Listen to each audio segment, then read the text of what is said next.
जय हिंद देवियों सज्जनों, आप देख रहे हैं मीडिया मैप न्यूज नेटवर्क। मैं हूं आपका होस्ट चंद्र कुमार।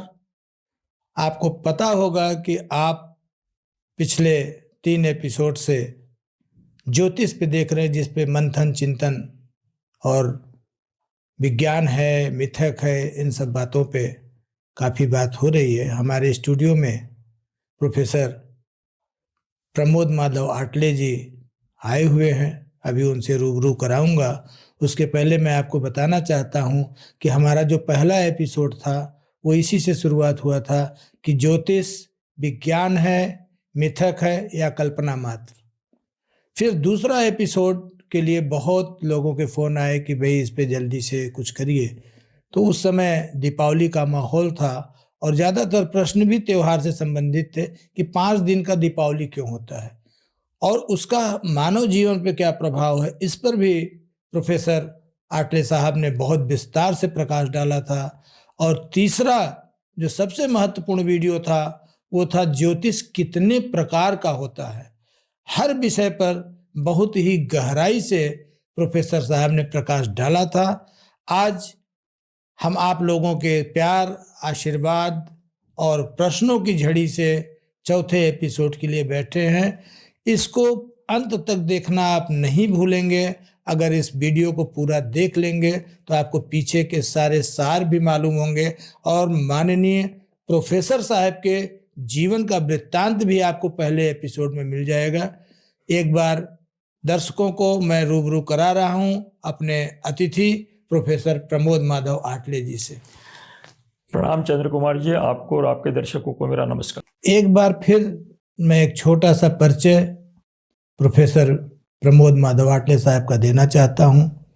आप कारपोरेट गुरु रहे हैं और अभी भी कारपोरेट ट्रेनर हैं।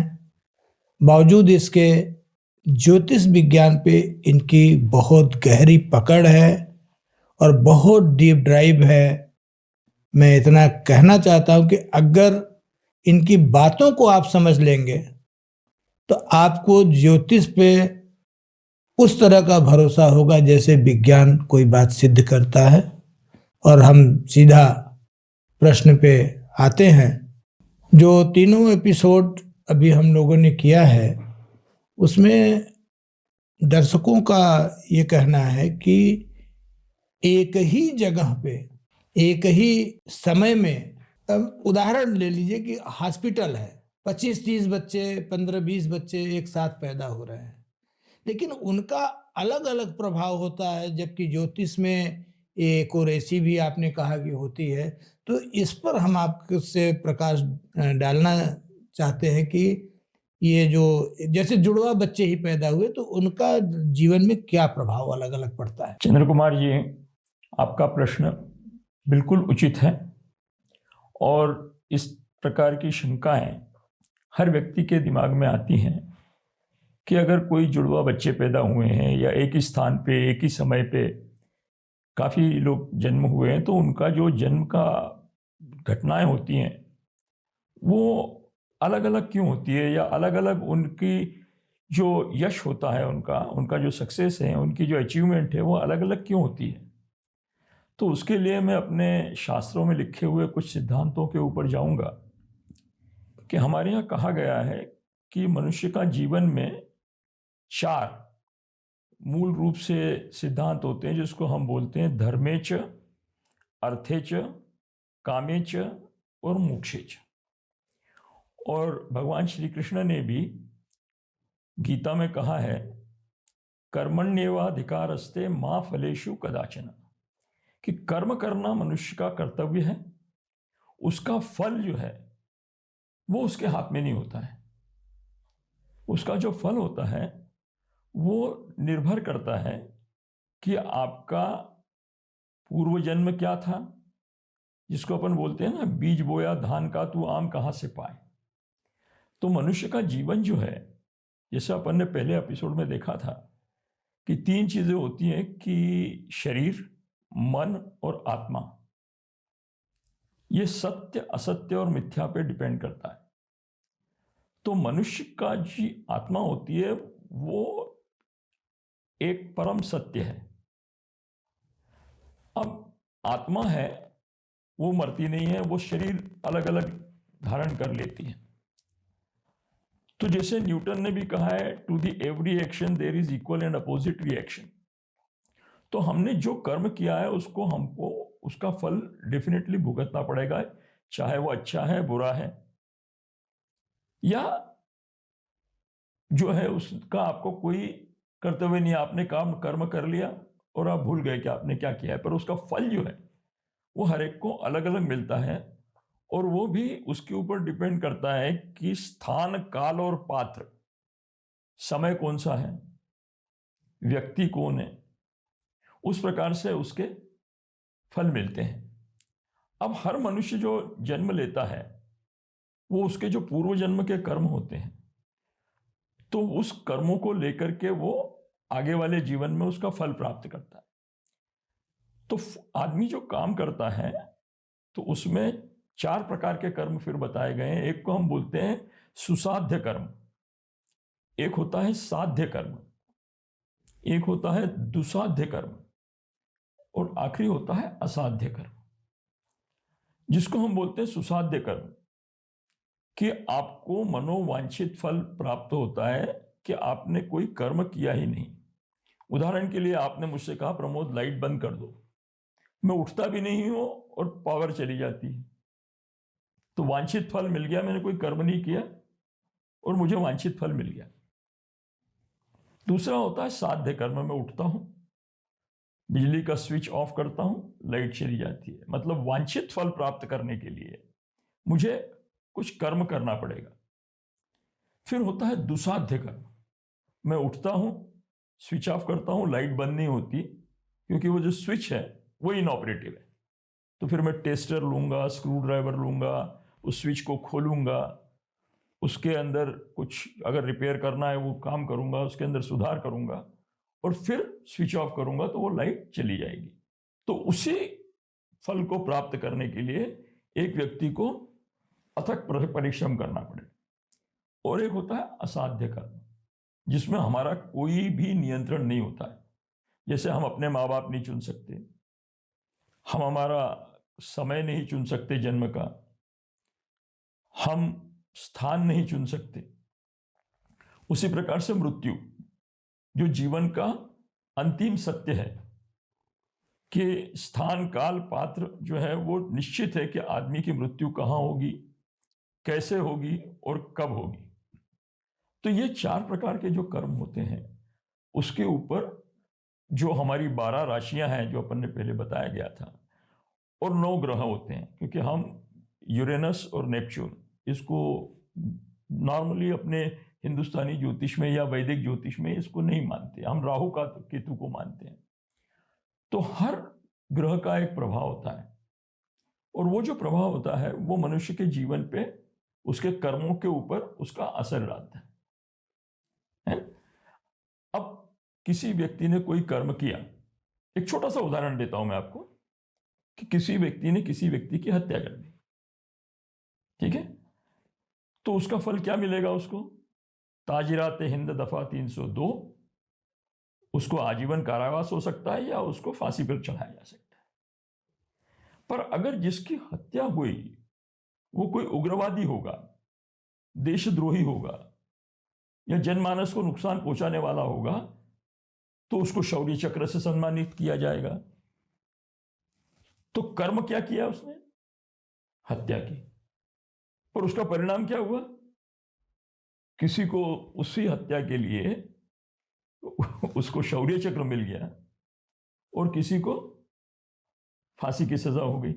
ऐसे बहुत उदाहरण मिलेंगे आपको। मैं ज्यादा डिटेल में नहीं जाऊंगा, सिर्फ 2 ही उदाहरण दूंगा कि जैसे हमारे पड़ोसी देश में जुल्फिकार अली भुट्टो जो थे, वो प्रधानमंत्री थे, उनको फांसी पे चढ़ा दिया गया, या बंगबंधु जो थे हमारे, उनको वहां पे फांसी दी जा सकती थी, है ना, शेख मुजीबुर रहमान जी को, पर वो उन्होंने राष्ट्रपिता या बंगबंधु के नाम से उनको जाना गया। तो व्यक्ति वही होता है, समय उसका ठीक से आ जाए तो उसका फल उसको अलग से मिलता है। तो जैसे मैंने बताया कि जो 9 ग्रह है उसमें एक पूर्व जन्म का काल था जब हमारी सामाजिक प्रथा ये थी, यथा राजा तथा प्रजा, राजा जैसे होगा वैसे प्रजा होगी। तो उस काल में बृहस्पति का बड़ा महत्व था कि उस टाइम पे अगर राजगुरु आए हैं दरबार में तो राजा खड़ा हो जाता था, और जब तक गुरु बैठता नहीं है तब तक राजा बैठता नहीं था, क्योंकि यथा राजा तथा प्रजा ये हमारे समाज की पद्धति थी। जब से प्रजातंत्र आया है तब से ये उल्टा हो गया, ये यथा प्रजा तथा राजा हो गया कि प्रजा जो है वो चुन के देगी राजा को। तो उसमें परिणाम कैसे बदला, जो बृहस्पति था उसका इफेक्ट आज की तारीख में वो कम हो गया, पर शनि का बढ़ गया। शनि प्रजा का कारक है। अब शनि भाग्य तो देता है, और जिन जिन कुंडलियों में शनि राज्य और भाग्य का कारक होता है, उसमें खास तौर से जिनकी वृषभ लग्न होती है उनके लिए वो भाग्य और राज्य का स्वामी होते हुए भी बाधक ग्रह कहलाता है। तो शनि जो है वो कर्म फलदाता ग्रह माना गया है। तो वैसे हर ग्रह की एक अलग अलग अपनी प्रॉपर्टीज होती हैं। तो शनि जो है वो कर्म फलदायक है। तो शनि को हम न्यायाधीश भी बोलते हैं ग्रहों में। तो अगर शनि आज के जमाने में किसी का बलवान होगा तो उसके फल उसको अवश्य मिलेंगे, पर उसके लिए उसको स्ट्रगल बहुत करना पड़ेगा। मेरा जो प्रश्न था, हमको ऐसा लग रहा है कि फिर से बोलना चाहूँगा, और उदाहरण के लिए ये है कि ऐसा हमने कभी पढ़ा है कि रावण अपने एक पुत्र मेघनाद को पैदा करने के लिए सारे ग्रह नक्षत्रों को सही सही खाने में बैठने हेतु निर्देशित किया था।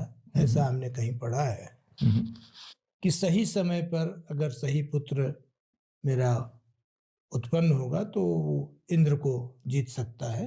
ऐसा कुछ महापंडित रावण को माना गया है, ज्योतिष को। और आजकल मैं ये देख रहा हूँ कि जो टेस्ट ट्यूब बेबी या ऑपरेशन से बेबी जैसे भी, तो वो लोग भी डेट और टाइम देख करके बाकायदे बच्चे को पैदा होने का समय तक निर्धारित कर रहे हैं। मेरा प्रश्न ये है कि अगर एक साथ 2 बच्चे या 5 बच्चे, 8 बच्चे या दुनिया में कहीं भी पैदा हो रहे हैं एक ही समय पर, तो उनका अलग अलग प्रभाव क्यों होता है, मेरा ये सवाल है। हाँ, वो सवाल आपका बिल्कुल उचित है, पर इसमें क्या है कि आपने खुद ने इसका जवाब भी दे दिया। क्या होता है कि रावण भी बहुत बड़ा ज्योतिषी था। रावण संहिता उसने उसकी रचना की है जी। और जब उसने मेघनाद का, जैसे आपने बताया, जन्म का समय निश्चित किया, उस वक्त ये भी शास्त्रों में वर्णित है कि शनि ने अपना पैर एक घर से दूसरी घर की तरफ बढ़ाया, जिसको रावण ने प्रहार करके खंडित कर दिया। इसीलिए शनि को लंगड़ा ग्रह भी बोलते हैं। और शनि की चाल जो है सारे ग्रहों में सबसे स्लो होती है, इसीलिए उसको एक राशि परिवर्तन के लिए 2.5 साल लगता है। फिर भी वो जो उसका पैर दूसरे घर में चला गया, उसका परिणाम ये हुआ कि मेघनाद ने इंद्र को 3 बार तो जीता, पर वो लक्ष्मण के हाथों मारा गया। अब उसका क्या कारण था कि उसने जो तपस्या की थी, या ग्रहों की चाल ऐसी थी कि जो भी मनुष्य जन्म लिया है उसकी मृत्यु निश्चित है, क्योंकि वो परम सत्य है। तो उसके लिए यह था कि कोई ऐसा व्यक्ति जो 14 साल सोएगा नहीं, वो व्यक्ति उसकी अंत कर सकता है। तो लक्ष्मण को भी आप देखिए, 14 साल जो वो वनवास में गया, तो उनके बारे में सोचा गया है या बताया गया है कि उन्होंने 14 साल नींद नहीं ली। अब ये मानव के लिए संभव नहीं होगा। आज के युग में कहेंगे भी 14 साल नींद नहीं लेगी तो कैसे आदमी जाएगा। तो ऐसा भी माना गया है कि जो उनकी पत्नी थी उर्मिला, वो 14 साल सोती रही। मतलब उनकी नींद जो है, उनका नींद उन्होंने ले लिया, ऐसी मान्यता है हमारे यहाँ। तो सवाल इस बात का उठता है कि जो आदमी जन्म लिया है वो मरेगा, और वो जो मरेगा तो उसकी मृत्यु कैसे होगी।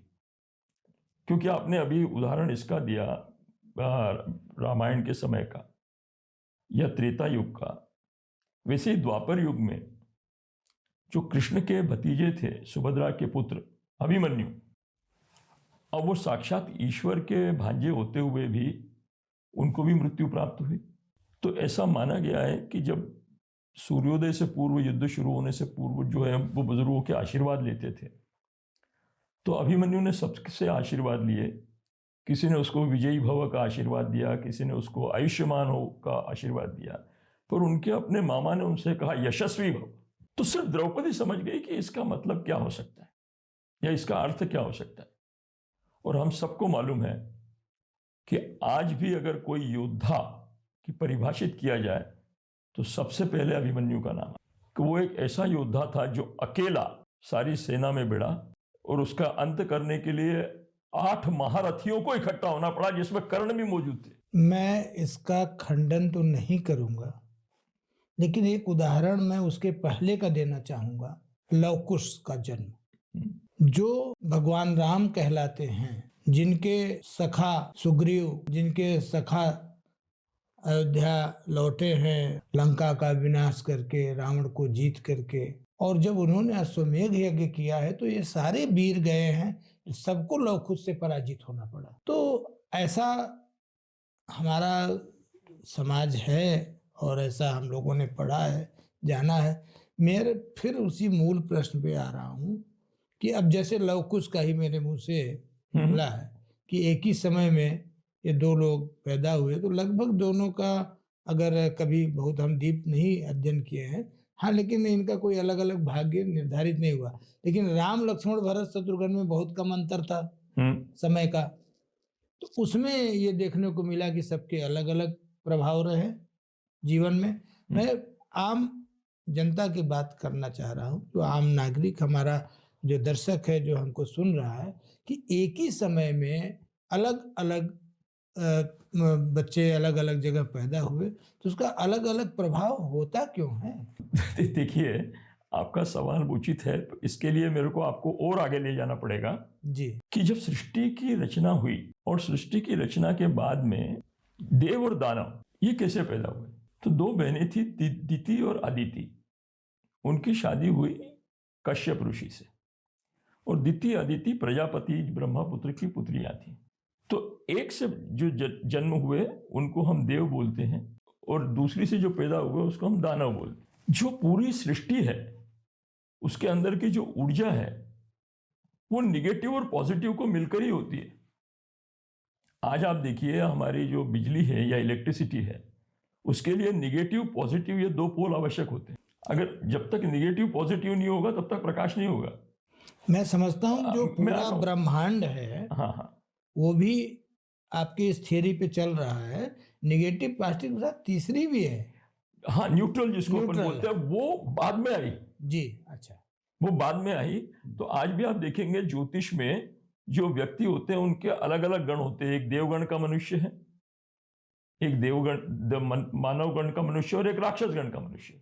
इसका यह मतलब नहीं है कि राक्षस गण के मनुष्य के अंदर सारी निगेटिविटी होंगी, क्योंकि राक्षसों में भी 2 राक्षस ऐसे हो गए, एक प्रहलाद और दूसरा बलि, जो विष्णु के भक्त थे। बाकी जो राक्षस थे वो शैवाइट्स थे, शिव के भक्त थे। और ब्रह्मा विष्णु महेश जो 3 हमारी एनर्जीज मानी गई है कि एक सृष्टि के रचयिता है, एक पालनहर्ता है और सृष्टि के विनाशक है, जिनको देवादिदेव महादेव भी बोला गया। ठीक है। तो आज के तारीख में आप ये देखेंगे कि देव दानवों में भी, जब दानवों के पास में उनके जो गुरु थे शुक्राचार्य, क्या उन्होंने संजीवनी वटी का निर्माण किया, तो जब भी कभी देव दानवों का युद्ध होता था तो दानव मृत्यु के बाद में संजीवनी वटी से जीवित हो जाते थे। उसके बाद में देवताओं ने कहा ये तो बड़ा मुश्किल है, अब आगे क्या होगा। तो उन्होंने कहा आप समुद्र का मंथन करो और उसमें से अमृत निकलेगा, वो देवता को मिलेगा। अब ये जैसे ही पता लोगों को लगा, तो भाई अल्टीमेटली सौतेले भाई थे ना, वो सब लोग मिलकर के पहुंच गए 3 त्रिदेवों के पास में, है ना। और ऐसी बात नहीं है कि हम हिंदू मानते हैं, आज अंग्रेजी में भी GOD गॉड ये शब्द आया है। G का मतलब जनरेटर, O का मतलब ऑर्गेनाइजर और D का मतलब डिस्ट्रॉयर। तो वही ब्रह्मा विष्णु महेश हो गए। तो जैसे मैंने पहले भी कहा था आपको कि मंजिल है के, पर रास्ते अलग अलग हैं। तो उसी प्रकार से जो आपका प्रश्न था कि जो देव, दानव और दैत्य पैदा हुए तो मनुष्य भी पैदा हुए, क्योंकि आज के टाइम पे बिजली में 3 पोल्स होते हैं, पॉजिटिव, निगेटिव और न्यूट्रल। और वो जो न्यूट्रल होता है ना, वो आप देखेंगे वो मोटा होता है, उसकी पिन लंबी भी होती है, मोटी भी होती है। और आप देखिए सनातन धर्म या सनातन विश्वास जो है वो ये कहता है कि हर नर को नारायण बनने का मौका मिलता है। मतलब आपका जो कर्म का सिद्धांत है, जिसके ऊपर से फल निर्धारित होता है कि नर भी नारायण हो सकता है, और इसको सिद्ध करने के लिए साक्षात विष्णु ने मानव अवतार लिया। तो त्रेता युग में जो है वो भगवान राम हुए और द्वापर में भगवान कृष्ण हुए। ठीक है। कोई लोग मुझे पूछते हैं ये सवाल बार बार कि समय का, मुहूर्त का, जैसे आपने अभी कहा कि लोग सीजेरियन करवाते हैं वगैरह वगैरह, या ये करवाया, तो अब उसमें भी क्या होता है कि जैसे मैंने कहा कि जन्म किसी के हाथ में नहीं होता है, वो एक स्थूल कर्म है। आप आपके पेरेंट्स को कभी नहीं चुन सकते, तो कोई आदमी समय अपना निर्धारित नहीं किया जा सकता। मेरे ज्योतिष के विद्यार्थी जीवन में मैंने पाया है, कम से कम मेरे पास में 10,000 से ज़्यादा ऐसी केस स्टडीज़ हैं जो मुहूर्त निकलवाते हैं, साहब सीजर पे ही बच्चा होने वाला है तो आप मुहूर्त निकाल दो। मैंने कहा देखो भाई, इसका कोई मुहूर्त निकाल नहीं सकता, और आपने निकाल दिया तो उस वक्त वो जन्म होगा नहीं, क्योंकि वो कर्म जो है वो डॉक्टर है, एनेस्थेटिस्ट है, ऑपरेशन थिएटर की अवेलेबिलिटी है, उस वक्त बिजली चली गई तो क्या होगा, है ना। तो ये सारी संभावनाएं जो हैं वो एकत्रित हो जाती है, पर इसका ये मतलब नहीं है कि ये कल्पना है, ये विज्ञान है, और ये आपके कर्मों के सिद्धांतों के ऊपर होता है, जो अल्टीमेटली फिजिक्स में भी कहना पड़ा, to the every action there is equal and opposite reaction. जहां तक मैं आपके बात को समझ पा रहा हूं, मैं और सरल करना चाहता हूं दर्शकों के लिए। अभी आपने देव और दानव की बात करी है, रावण, कुंभकर्ण और विभीषण तीनों सगे भाई हैं, क्लियर है। लेकिन उसी माँ के उदर से, उसी पिता के संयोग से ये तीनों पुत्र पैदा हुए। रावण महाबलशाली, कुंभकर्ण भी महा सोने वाला, और विभीषण प्योर प्रभु का भक्त। तो वो मैं क्या कर सकता हूँ कि कोई लक्ष्मण को फॉलो करे, इधर राम के भाई है, या विभीषण को। देखिए क्या होता है कि जैसे मैंने बताया कि आपके कर्म करना है, फल की चिंता आपके हाथ में नहीं है, और उसमें भी स्थान, काल, पात्र की जो मैंने बात की थी, तो अपने यहाँ ये भी एक युक्ति है जिसमें कहा गया है कि पुरुष बलि नहीं होता है, समय होत बलवान, भील गोपियन भगाए गए, वही अर्जुन वही बात। अर्जुन ने अपने जीवन का आखिरी युद्ध भीलों से लड़ा और वो हार गया।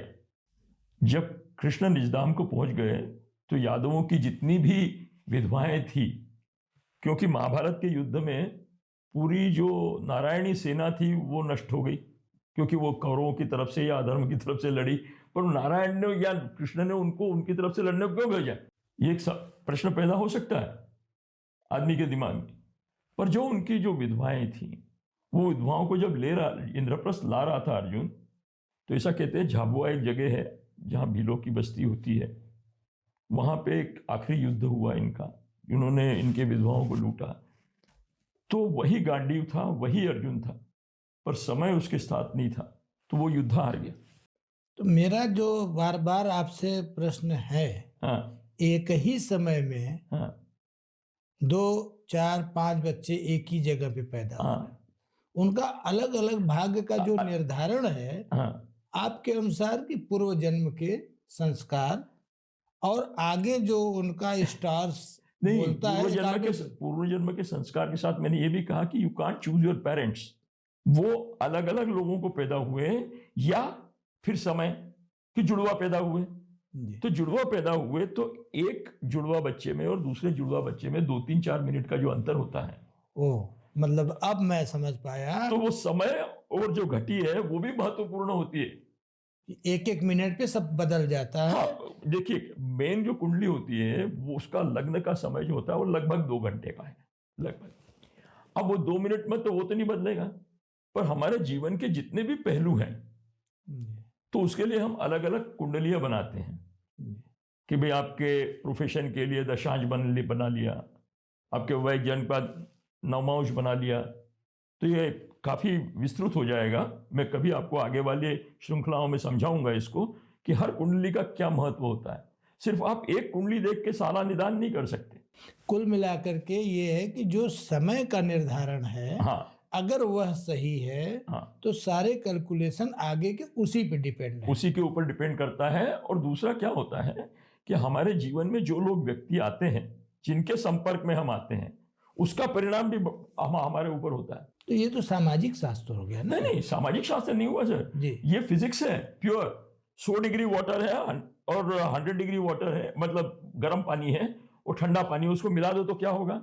Heat gain is equal to heat loss. मतलब अगर जो 0 डिग्री वाला पानी है वो 50 डिग्री का हो जाएगा और 100 डिग्री वाला पानी जो है वो भी 50 डिग्री का हो जाएगा। तो आपके संबंध किस किस से आते हैं? कभी आपने सोचा है कि हमारी जो परंपराएं हैं, उन परंपराओं में हम अपने से विद्वान व्यक्ति, अपने से आयु में बड़ा व्यक्ति, संपन्न व्यक्ति, हम उसके पैर छूते हैं। और पैर जब छूते हैं तो उसका क्या कारण है कि आदमी का जो ऑरा होता है, जो एनर्जी है उसकी, वो जो हमारा पैर का अंगूठा है उससे वो ड्रेन होती है। और आपने देखा होगा कि हमारा जो 5 उंगलियां हैं उसमें बीच की उंगली जो है सबसे लंबी, और ये शनि की उंगली होती है जी। मतलब शनि ग्रह जो है उसको ये सिंबलाइज करती है। तो जब हम उसको छूते हैं पैर को, तो ये एनर्जी एब्जॉर्ब करती है। तो इसलिए हम बुजुर्गों के पैर छूते हैं। इसका मतलब जो हमारा शारीरिक संपर्क आ रहा है वो किससे आ रहा है? आपने कोविड के टाइम पे देखा होगा सब लोग नमस्ते कर रहे थे। आज की प्रथा क्या है? आप हाथ मिलाते हैं, आप गले मिलते हैं, और गोवा तो आप गाल पे चूम लेते हैं। तो ये जो हमारे एक दूसरे से शारीरिक संपर्क होते हैं ना, उसका भी आपके जीवन पे परिणाम पड़ता है। मैं एक आखिरी प्रश्न, इसी जो बात आप कर रहे हैं इसी क्रम में, कि इस पूरी दुनिया में 800 करोड़ आत्माएं हमारे आप जैसे मूव कर रहे हैं। आपने कहा कि संपर्क का भी प्रभाव पड़ता है। मैं अपने बारे में सोच रहा हूं कि क्या 800 करोड़ आत्माओं में हम ही और आपको मिलना था? ये भी तो हमारा निर्धारण होगा भाई। ये भी तो हमारा पूर्व जन्म का कर्म है कि हम किससे मिलेंगे और कब मिलेंगे। बहुत बहुत धन्यवाद सर, आप आज मेरे प्रश्न से उबे नहीं।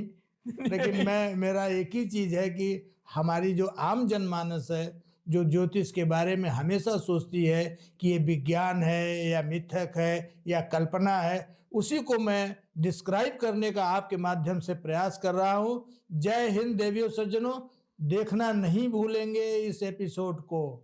आपको मैं बार बार कह रहा हूँ कि इससे आपके जीवन की धारणाएं बदल सकती हैं। एक बार फिर से माननीय आठले जी का नमस्कार। नमस्कार, बहुत बहुत सम्मान। बहुत बहुत धन्यवाद।